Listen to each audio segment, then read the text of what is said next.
Então, uma boa noite a todos. O tema de hoje é a Páscoa e essas três mulheres denominadas Moiras, que se autodenominam as Moiras, né? Um Vai falar. absurdo, né, Márcia? Um Oi? absurdo isso. Eu quero ver quem é que corta o fio do destino, só isso. Sou eu. Ó, Bom, sobra para mim, porque eu sou a mais velha das três, entendeu? É É justo. É justo. Eu acho que eu sou aqui em bolo. Aqui em bola é. E olha, aquela que corta o fio, as três boiras, e como estava lendo, nem mesmo Zeus consegue desfazer o que elas fazem. Então já viu, hein? O poder das três juntas. Muito bem. A gente vai falar sobre a Páscoa, que é um momento de passagem, de transformação, de renovação, e como é que vamos nos aproximar desse tema ou dessa vivência a partir do olhar da antroposofia. É o que as três vão estar conversando. Então, eu sou a Márcia Lucena, sou psicóloga, aconselhadora biográfica e docente da formação biográfica e tenho o prazer, né, de estar aqui facilitando essa live com essas três mulheres especiais. Vamos começar a apresentação de todo, mesmo que as pessoas já conheçam, sempre tem gente que ainda não conhece vocês. Quem começa, então? Márcia. Márcia. Eu tenho precedência. Depois dos 70, isso fica importantíssimo. Sempre. Então, eu sou Márcia Della Negra, eu sou psicóloga, sou aconselhadora biográfica, tenho 76 anos, tenho um recorde mundial de 50 anos de casada com o mesmo marido, que foi meu colega de faculdade, esse recorde, né? Vai para o Guinness. A gente merece, né? E eu sou docente e gestora da Escola Livre de Estudos Biográficos de São Paulo, né? Reputo que o encontro com essas duas grandes personalidades, cada uma com o seu talento especial e maravilhoso, enriquece muito a minha vida e faz com que essa fase da maturidade bem madura tenha ficado muito interessante e muito boa. Poder estar aqui é muito bom, poder estar com vocês e com as pessoas que a gente não vê, mas que a gente sabe, o coração delas está sempre com a gente. Então, boa noite, muito bom estar aqui. Lu? Bom, eu sou a Luciana Pinheiro, tenho 58, quase 59 anos. Eu sou mãe, avó, aconselhadora biográfica, artista, escritora, pesquisadora, transgressora. E a arte é um pilar de tudo que eu faço, a arte, a ciência, a espiritualidade, dentro deste caminho onde a antroposofia me traz esse norte para as leis biográficas, para o caminho da cristologia. E eu sou aquela que provoco através das imagens o seu caminho biográfico, né? Karen? Eu sou a caçula, mais 50 a mais, porque as moiras são 50 a mais. As moiras não podem ser muito novinhas. Mas eu sou a caçula. E aí eu tenho que, sempre que vocês me perguntarem, se apresenta, primeiro eu faço, minha apresentação começa pela gratidão. Gratidão por ter encontrado Luciana no caminho que refez a meu olhar para a arte. Isso acho que talvez nunca falei para ela dessa forma, mas é verdade, foi ela que fez olhar para a arte de uma forma diferente, né? Embora eu venha de desenho industrial, eu venha de um ambiente de design, minha vida fui executiva nessa área, mas ela me desperta para um olhar artístico de uma forma diferente e nunca mais eu vi coisas depois que conheci a Lu através do que ela faz. E Márcia, eu digo, quando eu fiz a formação, né, e ela foi o meu farol, a minha guia, o meu farol, eu fiz Hipátia de Alexandria, e eu dizia, Márcia, tem o Hipátia do meu lado, mas tem um farol de Alexandria que é você. Então, ela realmente, ela foi e ela continua sendo isso para mim, né? Eu me sinto muito segura entre elas duas. Eu tenho uma segurança de fazer também o caminho que eu faço, porque eu tenho essas duas pessoas do meu lado, validando o meu caminho, me apoiando no caminho. Porque, gente, o caminho de antroposofia não é tão simples, né? E a gente precisa realmente, eu entendo cada vez mais quando o Dr. Steiner fala a importância de caminhar em grupo, né, nesse trilhar da ciência antroposófica. E elas são a quem eu dou as minhas mãos. Então, tenho duas mãos, uma para a Lu e uma para a Márcia. Que bom. Muito bem. E a partir dessas de mãos dadas, a gente começa a falar do tema, então, da Páscoa. E eu vou começar perguntando para a Márcia, que aí vai falar desse sentido, né, da Páscoa nessa visão da biografia. Né? Então, como a antroposofia, que ela vai trazer esse período dos 28 aos 35 anos como um período ligado ao sentido de si, né? E o que vai se revelar nesse momento da biografia e principalmente nesse período da Páscoa. Qual é a importância disso? Então, na verdade, assim, todas as santas convocações, na medida em que a gente vai fazendo o caminho, se aprofundando nesses conteúdos, a gente vê que elas enriquecem a nossa vida no sentido de ampliar a nossa compreensão do nosso próprio caminho de vida a partir dessas referências que são arquetípicas para o desenvolvimento humano. Então, quando nós olhamos para a Páscoa e vemos esse caminho, na verdade, que foi feito pelo Cristo dos 30 até os 33 anos, e nós olhamos para a nossa biografia no período entre 28 até 35 anos, a gente pode estabelecer um paralelo bem rico. Então, do ponto de vista das leis biográficas, aos 28 anos, o ser humano está, de fato, com tudo que ele precisava individualizar, com tudo que ele recebe como ser espiritual que ele é, tudo que ele precisava individualizar de forças cósmicas já estão no ser humano.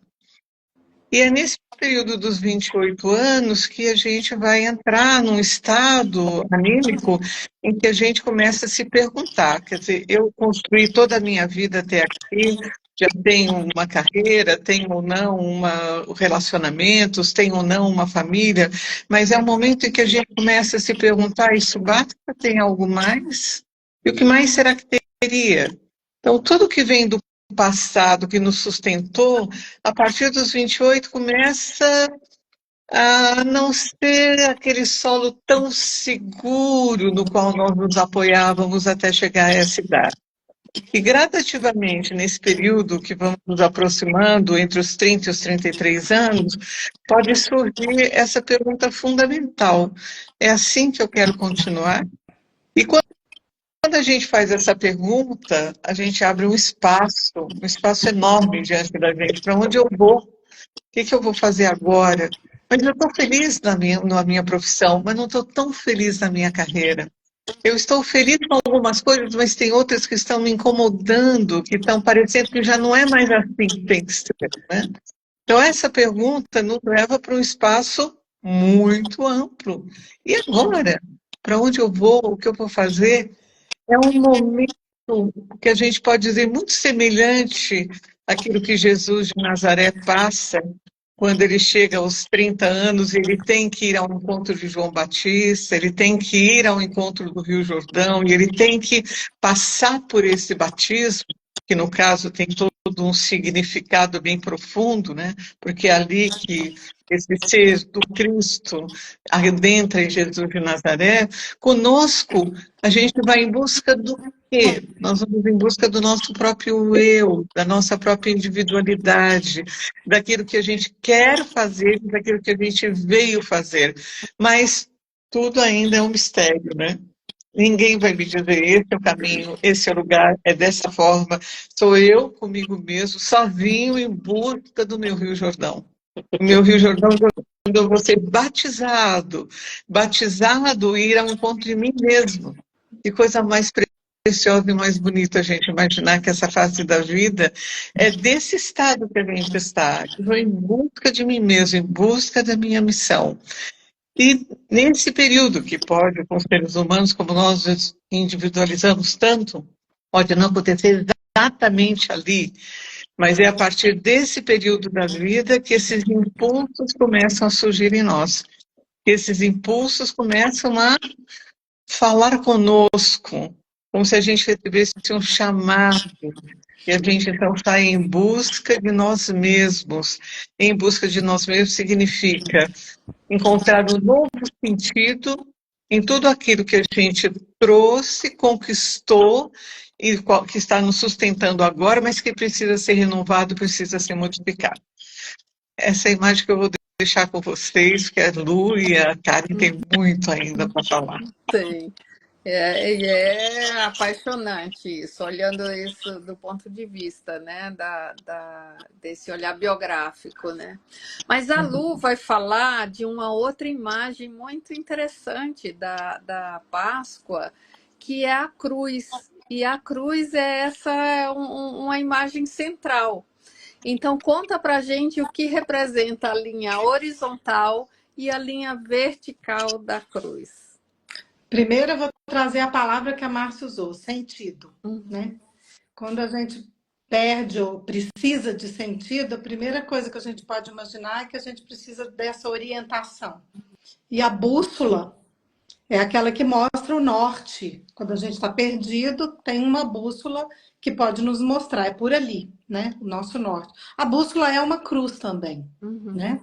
Então ela tem 4 direções, ela tem 4 possibilidades de direção e de coordenadas. São coordenadas.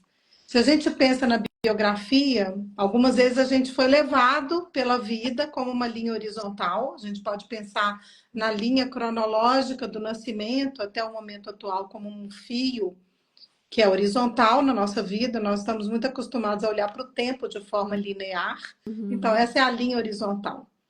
E a linha vertical é exatamente essa busca de sentido, que seria essa relação com o céu. Eu estou na Terra, mas eu busco esse sentido que a gente pode chamar do céu ou do mundo espiritual, né? E o eu é o cruzamento. A consciência de que eu estou aqui agora, né? Eu tenho tal idade, é nesse momento.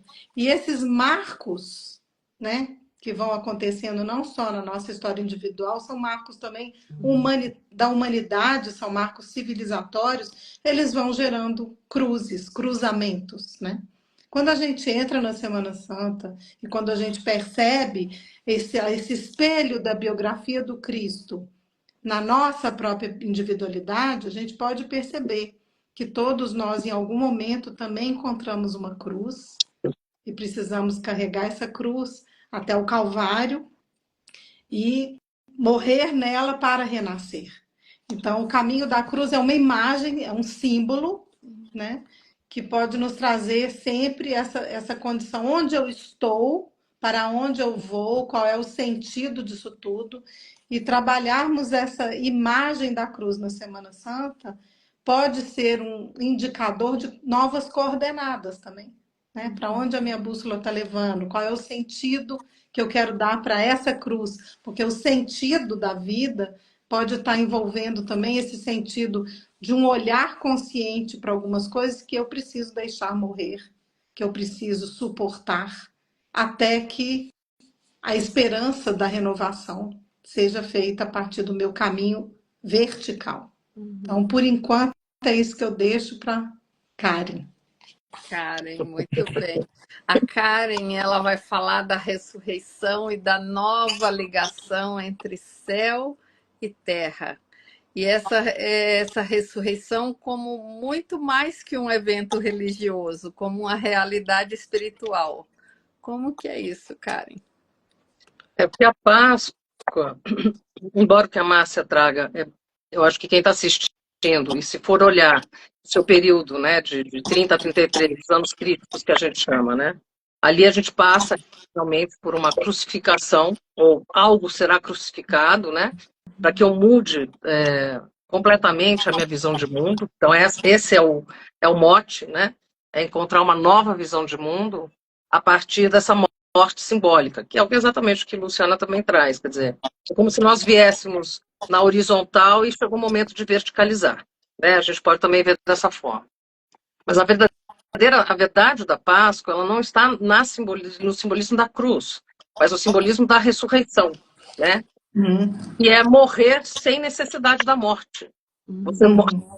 A ressurreição é morrer sem a morte, né?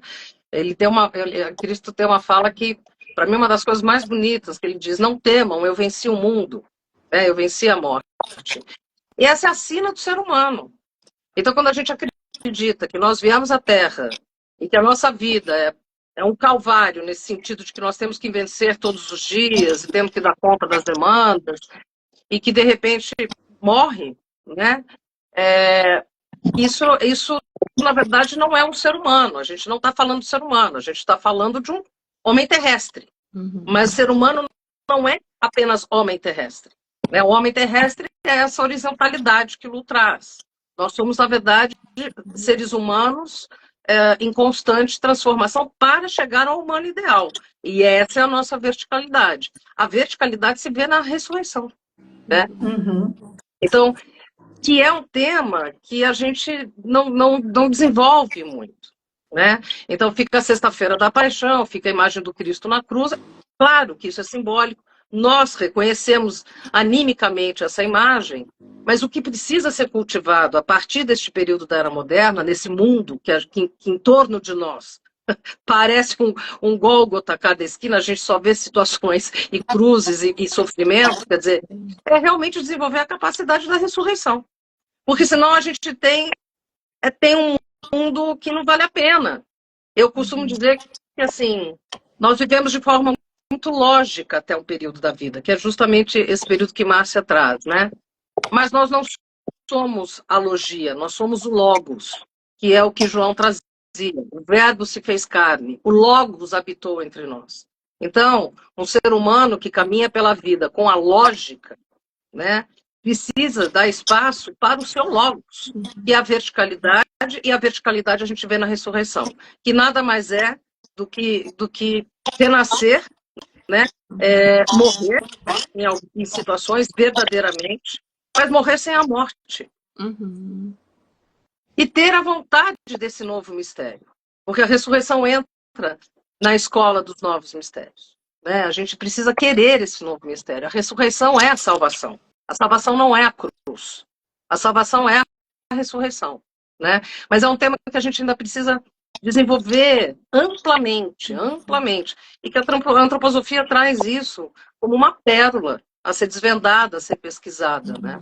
Eu acho que essa é a grande beleza da Páscoa. Ele vem do reino da ressurreição. Eu posso fazer só uma observação a mais, que aí é aquela imagem, depois da cruz vem esse sentido das novas coordenadas, né?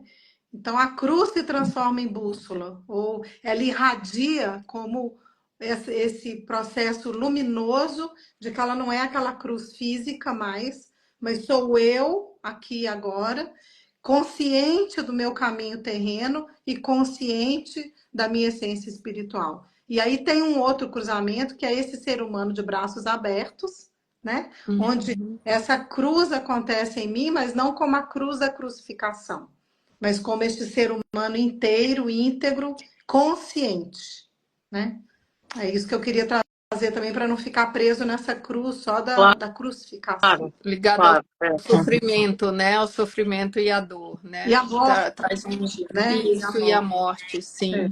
Traz um outro olhar agora. Sim. Eu vou voltar para a Márcia, e cada uma trouxe, né, essa questão da morte e renascimento, né? E a Márcia inicialmente falou dos anos crísticos, né? E esse tema, se a gente olhar a importância desse momento da Páscoa no caminho da individualização, qual que é nesse momento? E qual é a relação com o impulso da Páscoa nesse sentido, essa individualização? É interessante aquilo que a Karen e a Luciana trouxeram, porque a gente pode olhar e dizer, bom, depois desse período em que a gente precisa dizer, ok, eu cumpri uma etapa de vida em que eu segui mais ou menos aquilo que se pretende seguir numa vida de uma forma geral, mas chega um momento em que vem a pergunta, e a pergunta é, e agora como eu continuo, para onde eu vou? Né? Então, quando a gente pensa em ressurreição, a gente também pode olhar para esse período de vida e dizer, esse pode ser o período da vida que eu renasço das minhas próprias cinzas, de tudo que eu tenho que deixar para trás, de tudo que já não me serve mais. E não é que a gente vai fazer isso exatamente nesse período entre os 28 aos 35, mas tudo começa por aí. Né? Tudo começa nessa fase da vida, as perguntas incômodas começam a surgir. E para quem olha a sua própria biografia, olha essa fase da vida, pode identificar situações difíceis, situações de rejeição, situações de fracasso, situações que muitas vezes a gente olha e diz, bom, foi um castigo, eu vim fazendo tudo certinho e a vida, ao invés de me premiar, me castiga. A vida nunca castiga. A vida corrige roteiros. Né? A vida vai trazendo a gente para o lugar onde a gente precisa ir, que muitas vezes a gente luta, a gente não quer, né? Não, eu quero ficar aqui naquilo que já é confortável, não quero pensar nisso. Não, eu quero ficar, mas aquilo fica incomodando como um bichinho, sabe? Que parece que está te coçando lá dentro da sua alma, do seu coração. E essas situações de vida que nos parecem muitas vezes um castigo, entre aspas, são exatamente elas que fazem com que a gente encontre o nosso próprio caminho. Né?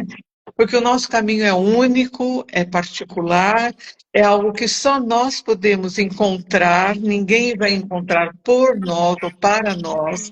Muitas pessoas podem nos ajudar no sentido que nos abrem portas, nos dizem palavras, nos indicam leituras, tem conversas conosco, então a vida nunca deixa de nos trazer auxílio, e muitas vezes a gente não encontra auxílio, talvez a gente precise se abrir um pouco para essas possibilidades, mas é a partir dessa fase da vida que a gente pode encontrar, então, a ressurreição, ou seja, a partir das minhas próprias cinzas, eu encontro a mim mesmo, eu encontro a minha individualidade, eu encontro a pessoa que eu sou e eu tenho coragem de colocar a minha individualidade no mundo, sem medo de que se está certo, sentido assim, eu vou ser igual a todo mundo, eu vou fazer do mesmo jeito, será que as pessoas vão me aceitar?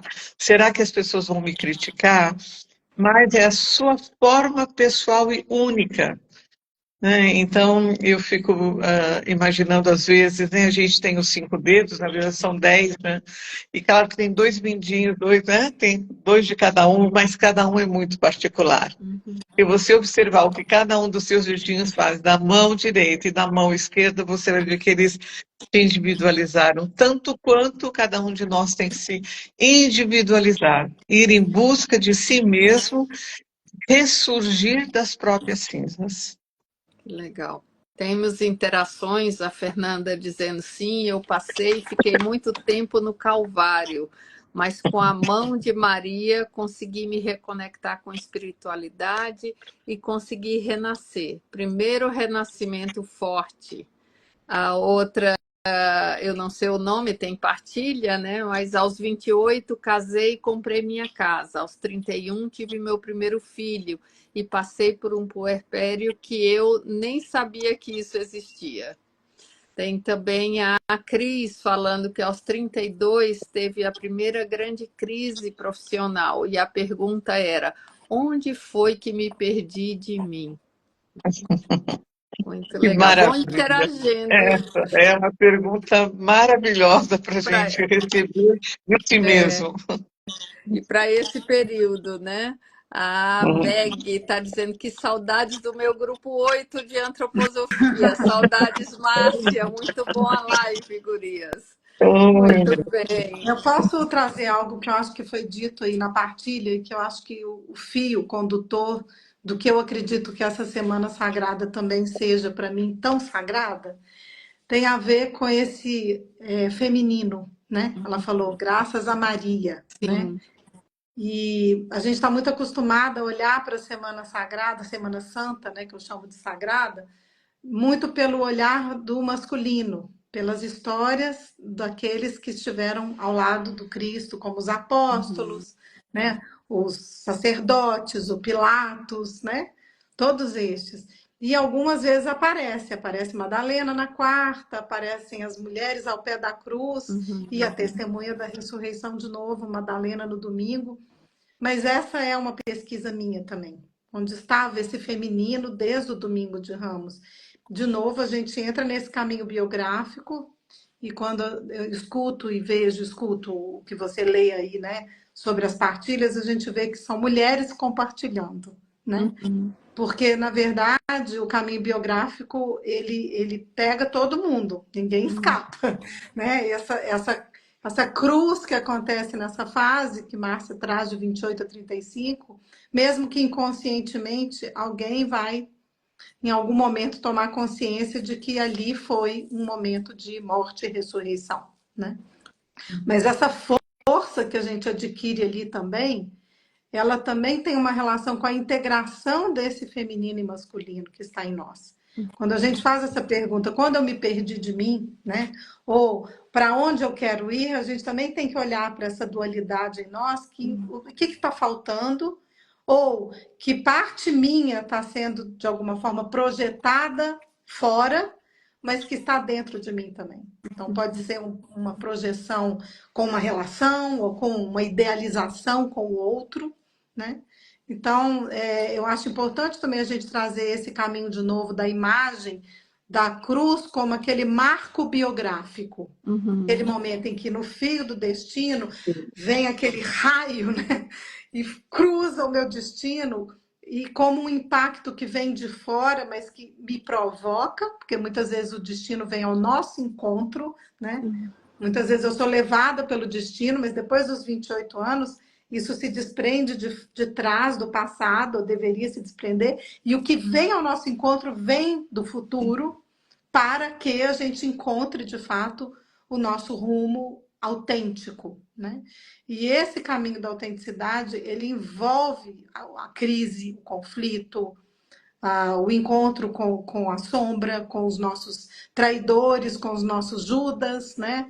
Com os nossos Pilatos que lavam as mãos, todos estes personagens, né, dentro dessa narrativa arquetípica da Semana Santa, estão na nossa biografia. Né? E em algum momento a gente se perde ali nesse processo e o Cristo em nós precisa encontrar essa força de ressurreição, mas nunca sem renegar ou talvez sem esquecer que Madalena estava ali, Marta estava ali, Maria estava ali o tempo todo, mesmo que elas não aparecessem. Porque tem isso também. Tem muito barulho, né? Márcia falou disso outro dia. Tem muito barulho até a quarta-feira, quando Madalena entra em silêncio. Ela entra em silêncio. Ela atua em silêncio quando ela unge o corpo dele. Ela continua em silêncio. Ela fala de fato no domingo, né? Então, esse caminho silencioso do feminino que também é curativo. Ela entra em silêncio, mas com uma consciência do que está acontecendo, né? Exato. Isso tem a ver com o que eu ia te perguntar, que é como que vai poder vivenciar de forma consciente esse momento, né? E você acabou respondendo. Você, na verdade, é uma grande parceira minha com a Madalena, né, Márcia? Porque você, desde o começo, foi uma pessoa, quando a gente falou de Madalena, você me trouxe uma flor de lis linda, que está na minha sala, né? Você também é uma das seguidoras de Madalena, como eu, né? Sim. Então, você, mais do que eu, também talvez possa falar um pouco de Madalena hoje. Né? Sim, né? Eu quis trazer essa imagem, ela apareceu silenciosa na quarta-feira, mas com uma presença e uma consciência de si e do momento do que ia acontecer, né? Do que estava para acontecer e um assentir, que eu gosto de usar essa palavra, o assentir diferente de aceitar, quer dizer sim a tudo que ia acontecer, né? Dizendo esse e uma rendição também. Isso. Eu acho que ela se rende ao destino, numa força incrível de suportar todo aquele processo de testemunhar todo aquele calvário até a morte na cruz, né?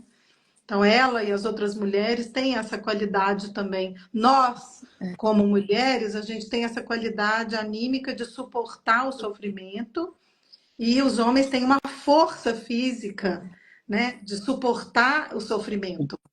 E tem um trecho da Bíblia que é do Zaqueu, né, que no meio do caminho do Calvário, ele entra debaixo do corpo do Cristo e ele ajuda o Cristo a carregar a cruz durante uma fase da subida para o monte. Eu acho, é pouco lembrado esse evento, além da Verônica e tudo, mas eu acho tão bonito isso, né?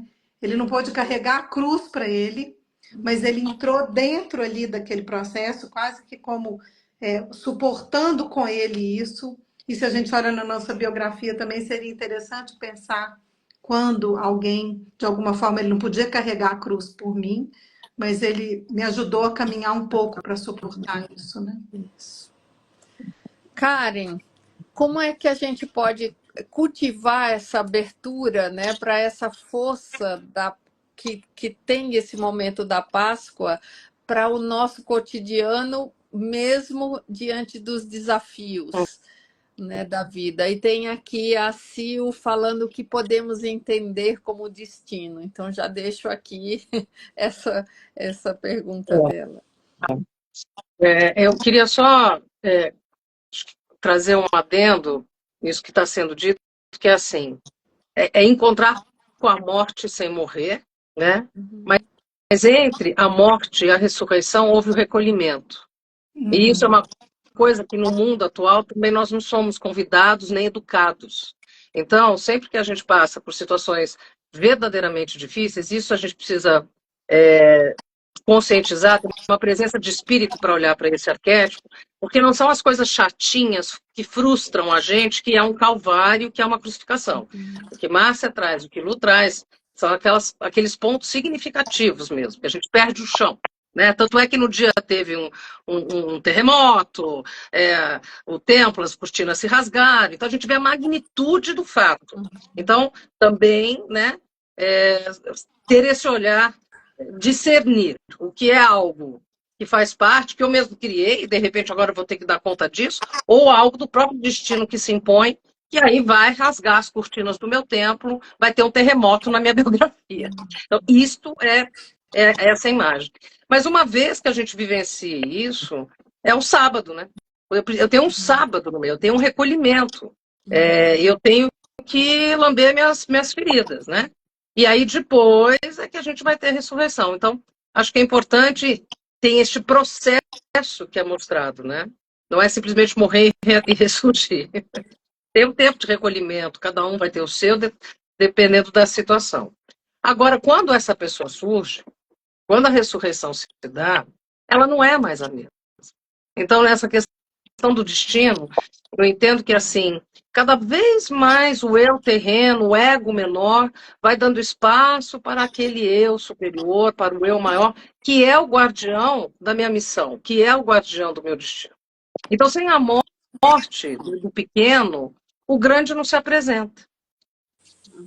E isso faz com que a gente também possa olhar essas situações que são dramáticas, né? Não são simples, mas com os olhos de que eu vou sair disso com outras forças, eu vou sair disso com uma capacidade de renovação, para um olhar para o meu próprio caminho, que sem isso também eu não teria conseguido.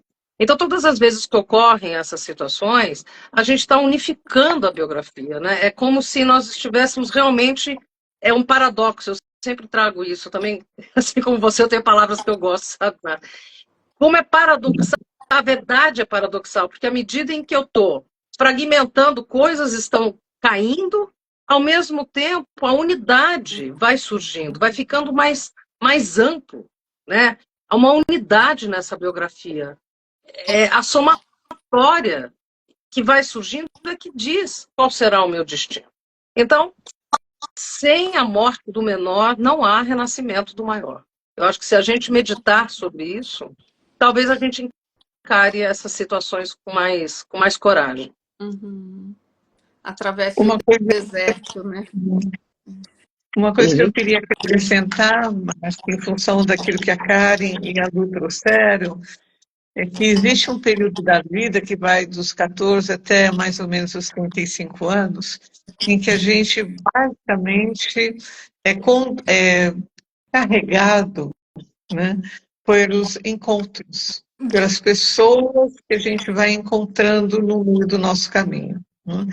Pessoas que podem ser professores, podem ser pais de colegas, podem ser amigos, podem ser relacionamentos, podem ser pessoas de todo o tipo e qualidade que vêm ao nosso encontro porque tem algo para nos entregar.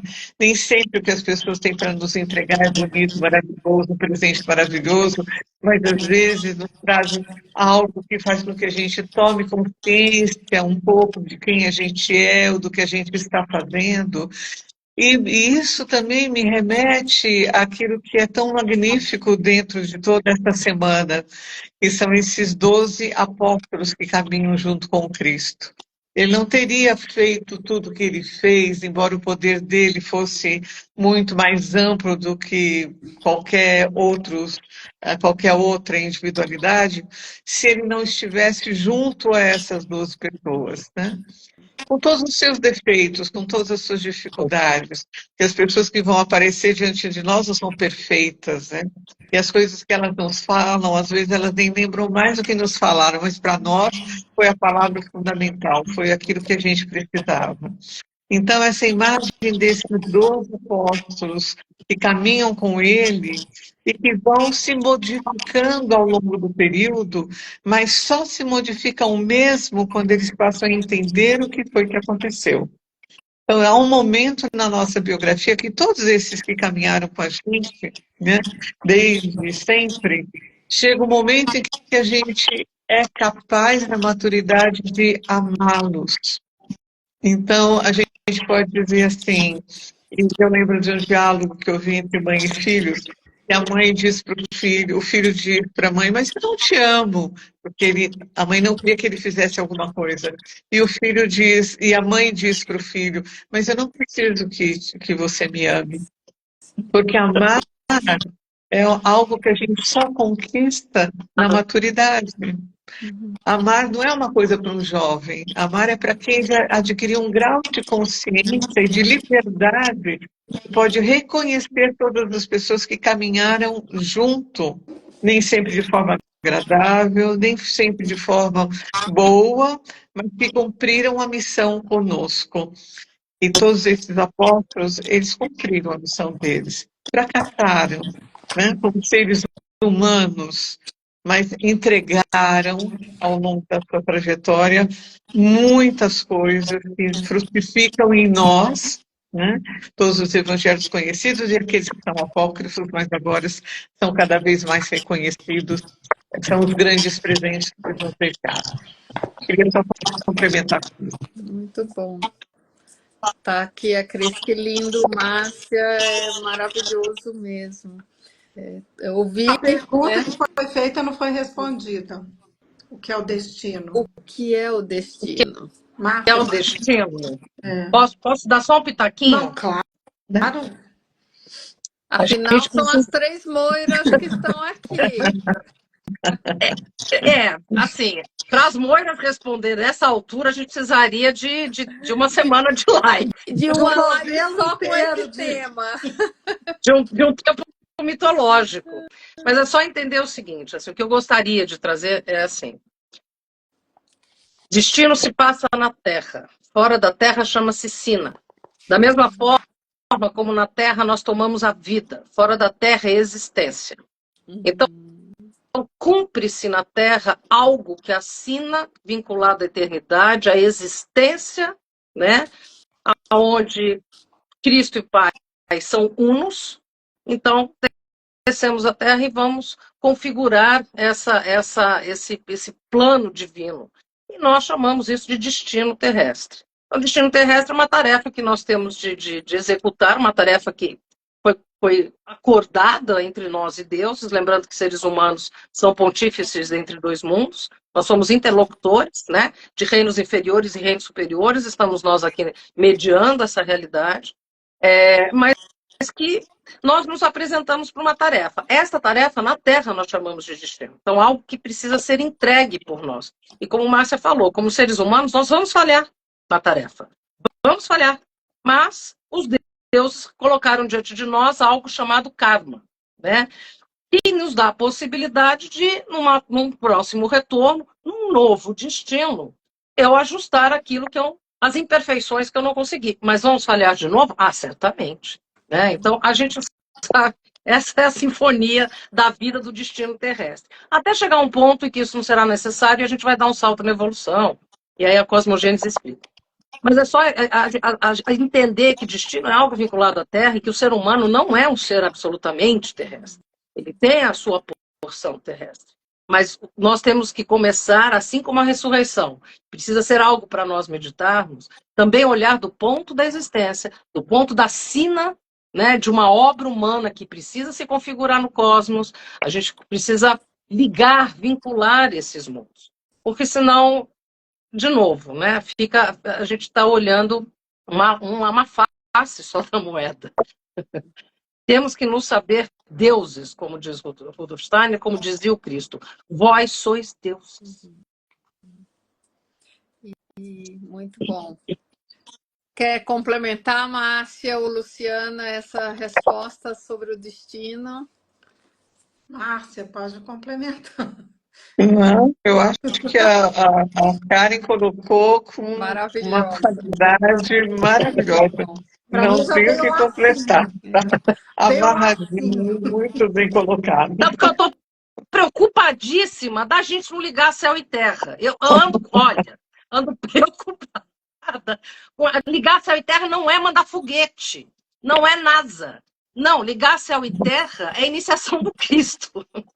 E que a iniciação do Cristo é justamente essa conversa que nós estamos tendo. Centros de mistérios antigos tinha sono templário, né? Dormia-se, saía dos seus corpos, tinham outros processos. Hoje é acordada a iniciação. E essa iniciação chama em Cristo Morimur. Nós temos de morrer com Cristo para ressurgir do ponto de vista de um eu superior. A iniciação moderna é a Páscoa cristã. E ligar os céus e terras, a gente pode dizer, é ligar o meu eu inferior ao meu eu superior. Ligar eu comigo mesmo. Né? Eu além daquilo que é o visível, além daquilo que é o que a gente pode medir, quantificar, pesar, que está à disposição dos nossos órgãos dos sentidos. Existe muito mais coisas além disso. Quer dizer, eu sou um eu que estou aqui na Terra, que tem um corpo físico, que tem órgãos dos sentidos, que pode viver dentro desse mundo, que se mede, que se pesa, se quantifica, se dá cor. Posso viver tudo isso, mas existe algo em mim que é superior a tudo isso, e isso é aquilo que eu virei a ser, mas que todo tempo eu preciso buscar, todo tempo eu preciso ir. E uma imagem que a gente pode dizer é esse eu do amor e da liberdade, né? Onde eu de fato encontro o que é verdadeiramente o amor e a partir da minha total e absoluta liberdade. Liberdade. Eu quero trazer também duas palavras que eu acho muito importantes dentro desta semana, que é o amor, que vocês já usaram, né? E esse movimento da humana condição, né? Que na quinta-feira, depois da Santa Ceia, quando Cristo vai para o Monte das Oliveiras e ele está angustiado, né? E ele pede ao Pai, Pai, se for possível, afasta de mim esse cálice. Essa cena, ela para mim, ela me deu um conforto ao mesmo tempo que ela é muito dolorida, porque ali ele estava tão humano, ele era o próprio filho, né? Ele era o filho de Deus, ele estava aqui na Terra a serviço do amor. Ele não precisava estar em liberdade, ele vem. Ele não tinha sina nenhuma, né? O destino dele foi escolhido para nos ensinar sobre esse caminho humano de amor. E ali, mesmo assim, ele fraqueja no sentido de de ser tão humano, ele chegou tão perto da nossa condição que ele também fraquejou ali naquele momento, quando ele pede que seja afastado esse destino, se for possível, né? Então, assim, ali é uma cena biográfica na nossa história também, quando a gente pode se reconhecer tão impotente, né? Mas fica com o amor, né? Essa é uma fala também que o Steiner fala que eu adoro, quando ele fala que o Cristo ficou com o amor. Ele abriu mão da onipotência e da onisciência. Ele ficou com o amor. Porque se ele tivesse sido onipotente, onisciente, ele não nos daria o livre-arbítrio, né? A nossa escolha do nosso próprio destino. Então, para mim, nesse caminho da Semana Santa, esse reconhecimento de que quem morre, quem renasce ali, é esse ser de liberdade, esse ser de amor, e a fala dele, que não foi na Semana Sagrada, mas que fica para mim, eu estou em plena paz com o mundo. E eu acho que quando a gente encontra a nossa paz na nossa biografia, a gente aceita o nosso destino e segue esse destino da melhor maneira que a gente pode, com todas as imperfeições. E livre-arbítrio, é isso que a Lu traz, ela traz um ponto. E às vezes a gente acha que livre-arbítrio é fazer escolhas para o cotidiano, né? Então, mas o livre-arbítrio é escolher quem se quer ser. Porque Cristo é o nome dele aqui. Cristo é uma palavra grega, significa ungido, mas ele é o eu sou. Então, o livre-arbítrio é para eu escolher aquele que eu quero ser. Então, e a biografia nos ajuda a formar uma fisionomia espiritual nossa. A biografia espiritual. Então, você está vendo quem você está se tornando. Então, o livre-arbítrio é a hora em que nós paramos para pensar quem eu realmente quero ser. Bem, a gente está chegando ao fim. E eu vou deixar uma pergunta para vocês, para esse encerramento, mas também a Lu tem um convite a fazer, que é uma forma de vivenciar a Páscoa como eu acho que é um impulso mesmo de renovação, e que você vai falar quando na resposta à tua pergunta já emenda com isso. E a pergunta é: qual é o convite que a Páscoa faz à humanidade hoje? Para a gente encerrar, como que é? Qual é esse convite? Pode ir, Márcia, na ordem.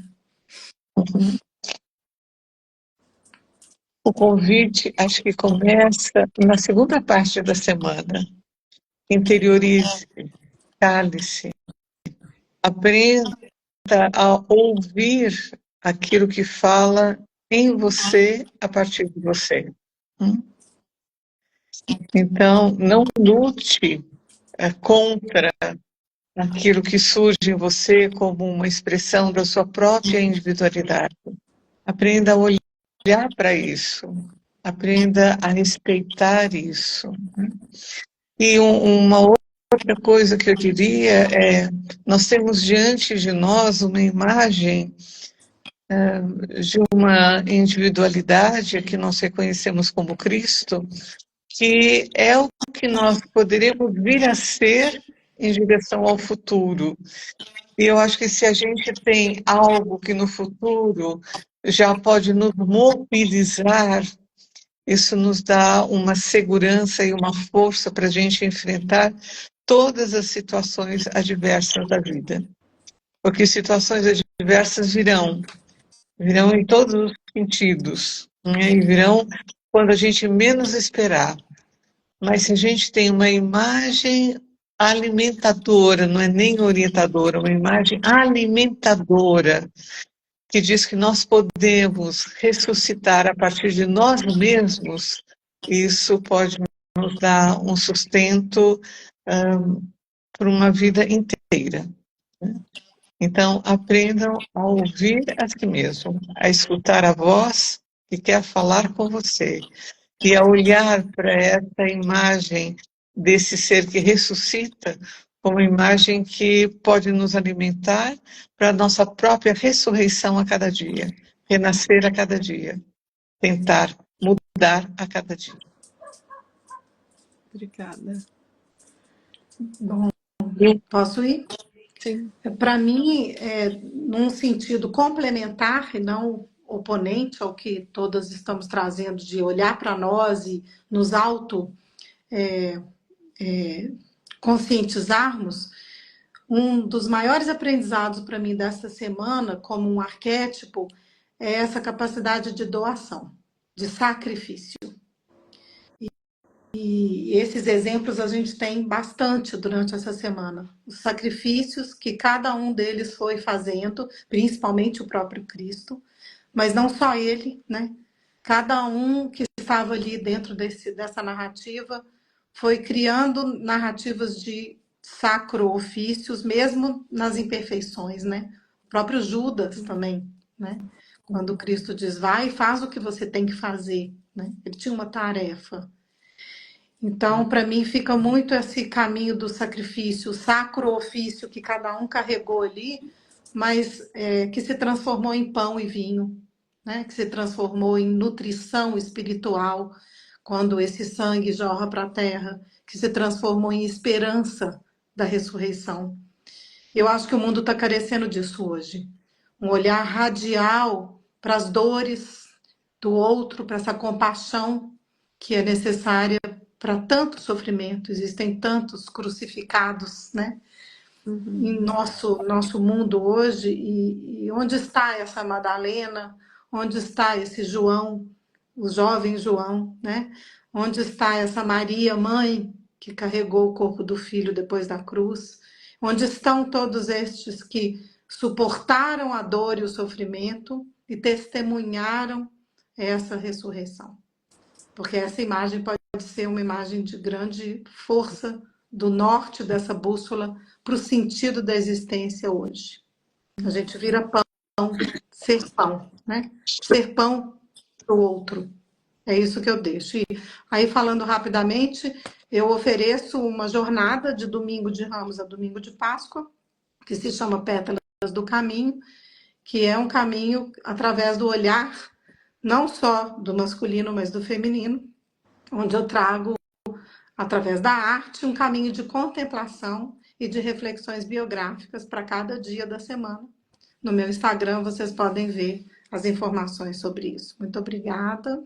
Obrigada, Márcia. Obrigada, duas Márcias. Obrigada. E obrigada, Karen, também. Para mim é sempre um privilégio poder estar com vocês. Karen? Eu vou terminar me apresentando. É assim, sou aconselhadora biográfica e eu tenho essas duas beldades, minhas musas, que é como eu chamo, dentro de um projeto que chama Plataforma Núcleo Sim, né? Que nós temos os profissionais de antroposofia e os grupos de estudos. Então, eu vou falar em nome de uma coisa que a mim é muito cara. A Páscoa, ou o mistério do Gólgota, ele é um fato. Então, nós falamos de arquétipos como um modelo de desenvolvimento humano, como uma meta humana. Mas ele é um fato que ocorreu. O mediador da Trindade, o Filho, veio à Terra. E isso precisa calar no coração da gente como real, como verdade. Porque se não calar no nosso coração, o mundo não terá salvação. É grave. Então, me comove pensar que um Deus veio à Terra e que até hoje ele não foi reconhecido. Dói no meu peito uma coisa dessa. Então, para mim, dar os grupos de cristologia, fazer as minhas pesquisas, é a minha maior contribuição do lugar que eu posso estar. Eu acho que as pessoas deveriam de coração, fazer o caminho do conhecimento espiritual, encontrar com Gólgota como um fato, não como uma palavra, não como uma imagem, mas como algo que cala dentro delas. Porque essa imagem foi colocada na alma humana. E nós não a reconhecemos porque nós não a conhecemos. Então, que as pessoas, por favor, busquem a ciência do espírito, conheçam essa história do ponto de vista da realidade.